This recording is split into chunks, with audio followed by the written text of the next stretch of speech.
Ravel, Gounod, Weber, Bach, Argentina. What is the relationship in Partimento and composition with all these interesting things? Let's discover it today.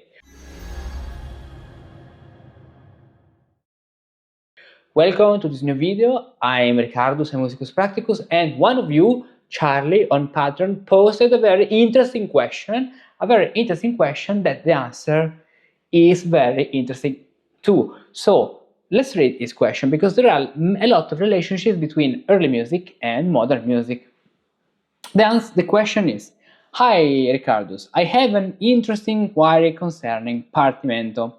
It has been said that Andrew Lloyd Webber got inspiration from Ravel's Bolero to compose Memory, and from Bach's Prelude in C and Gounod's Ave Maria to compose Don't Cry for Me, Argentina.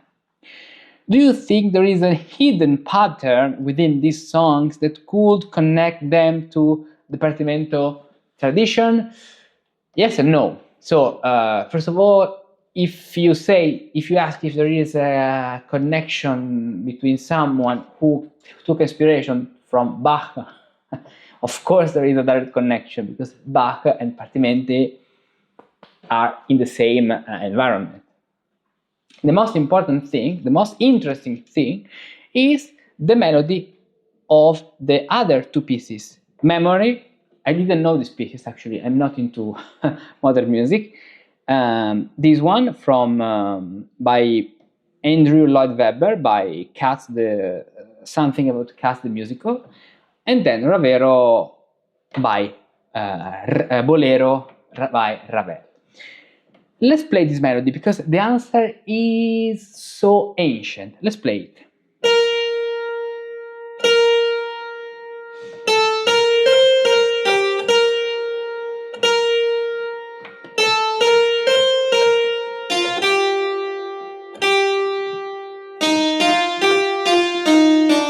Okay, now if I have to sing this melody with hexachordal solmization, I will say Fa, Fa, Mi, Fa, Sol, Fa, Re, Fa, Fa, Mi, Fa, Sol, La, La, Fa, Sol, La, Sol, Fa, Mi, Fa, Sol, Fa, Re, Fa.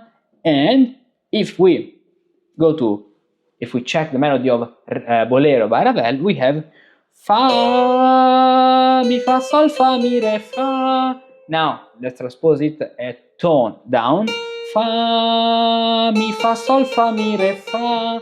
We have a very strong note, a strong accent on Fa, Fa, Mi, Fa, Sol, Fa, Mi, Re, Fa, Mi, Fa, Sol, Fa, Mi, Re, Fa.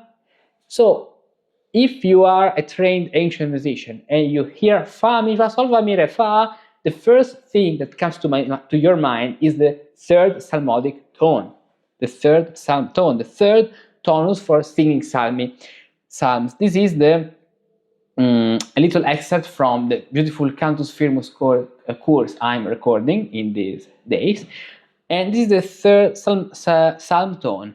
Let's sing it. We start on G sul re ut. The intonation is ut re fa, and the mezzo punto, so the middle cadence, is fa, sol, fa, mi, re, fa. The recite tone is fa, C, sol, fa, ut, and we have the same melody. So it's very interesting how even in modern music we can find exactly exact ancient melodies. Probably these are something unconsciously strong in our mind, in the nature, in our way of listening. I don't know, but this relationship is very, very strong. I don't know, and I don't think that when Weber was composing that piece, he was thinking about this melody. Maybe yes, or maybe no. I don't know. Personally, I don't think about that. But the fact that there are recurring elements, this is true. So, let's sing Dixit Dominus Domino Meo over this psalm tone, Intonatio Festiva. And let's transpose it a tone down. Dixit Dominus Domino Meo, do, re, fa, fa, reciton, sol, fa, mi, re, fa, using the rhythm do, mi, no, because mi is a short syllable, fa, do, re, fa, mi, fa, sol, fa, mi, re, fa, sol, fa, mi, re, fa. This is the interesting point. And in Ravel, which is here, fa, mi, fa, sol, fa, mi, re, fa, and in Memories, we have the same melody. Fa, mi, fa, sol, fa, re, fa, instead of fa, mi, re, fa, only fa, re, fa. This is the pattern which comes to my mind. If you want to compose a psalm in the tertius tonus, you will start this way. And in fact, I show you one more thing, which is very interesting. In another course already ready, but I'll film in the next month, called Toni and Modi, where we talk about Toni and Modi in Cantus Figuratus, not only in Cantus Firmus. There are these, the psalm composed in polyphony here, and let's go to this chapter, which is chapter 2 exactly, and we can find, if you go to the tertius tonus, this one, no, this secundus tonus,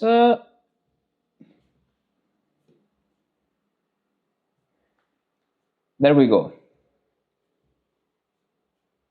tertius tonus. Ponzio, mottetto del tertius tonus, okay, this, and here we have a mottetto, a two-part mottetto by Pietro Ponzio, tertius tonus, in this case imitating the psalm.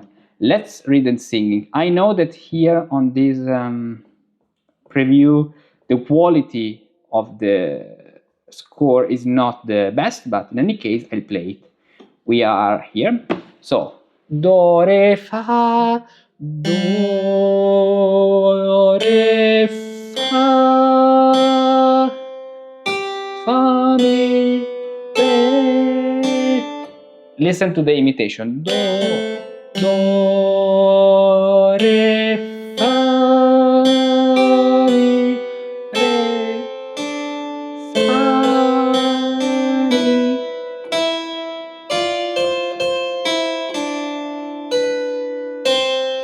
Okay, and then it continues in another way, of course, as the second part of the psalm. Do, re, fa.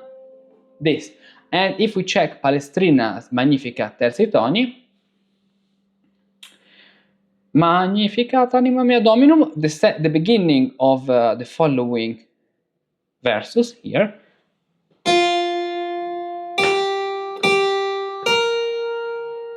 is the beginning of the psalm. Fa, do, re, fa, do, fa.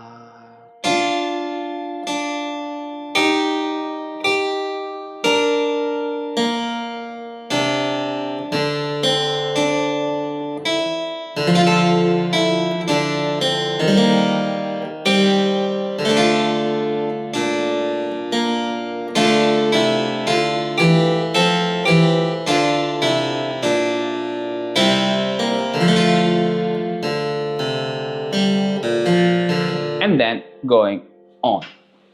Do, fa, re, fa, la, do, re, fa, do, re, fa, mi, fa, mi. Very strong relationship between early music and modern music. Then, about Don't Cry For Me, Argentina, the answer is more simple. It's clear that the rhythm, even if not exactly this way, is very similar. Then we have a 4/6 instead of what we have in Bach. So in Bach we have another harmony, which is 2/4/6, which is fa, fa, mi, the pattern you can find in the Partimento method called mi, fa, mi. We are in 6.14, stage 6.14, mi, fa, mi, in that point. In this case we have a quiescenza, so 4/6, not 2/4/6, this, and resolve this way. After this, the resolution, this recalls the preiner we have in Bach, but in this case we don't have a 2/4/6 following and a sequence. It's different. We have the A minor chord and then G major and the cadence this way. So the answer is yes, it's clear that we have a relationship. I don't know if the composer Weber took inspiration from Bach. Probably yes. In this case, it's more evident. This is the prelude of the first book of Well-Tempered Clavier is more famous than the third tonus, the third psalmodic tone. But in any case, there is also a strong relationship between the melody of memory and the melody of the bolero by Ravel with the third sound tone, and this is something very incredible and something which teaches us to study the ancient tradition, study the many compositions, and to re-elaborate them also in modern styles to create something new but strongly connected to the past, because what the ancient tradition did was something more connected to the nature, to a natural way of understanding music, to listen to music, to feeling to music. So a good thing we can do today consists in that, studying what ancient tradition did to then reapply them in our modern, even if modern style composition works and anything we do. Sometimes it takes very little to improve, just a little, but every day. You look at a sheet of music and it seems like a random collection of notes, and now you can't connect them. But if you know how to reveal the meaning and the connection between the notes, you can discover magical and wonderful paths hidden among the melodies and harmonies. You sit at the keyboard, but you don't know where to start composing or improvising a piece. But if you know the right techniques, even just with a few compositional elements, you can create something wonderful. You study a piece, you can play it technically well, but don't understand what's happening harmony and counterpoint wise. But if you change the perspective with which you read and play those notes, you can literally change the way you see them. That's actually a kind of magic. Every month, every week and every day you can have something special and valuable like this. Video analysis, a lot of PDFs analysis and handouts of pieces to truly understand what's happening in each passage, in each piece. Improvisation elements like this of the other day of how to improvise a fugue. Practical exercises to learn how to compose music and how to become better at improvising. Fugues, chorale, freeforms and more. Composition and improvisation pills to discover how the great composers crafted certain passages and learn to imitate them correctly. All of this on Patreon. So much content to explore, so much to learn, and many preview projects to discover. Go to this link, choose the best level for you, and start your adventure.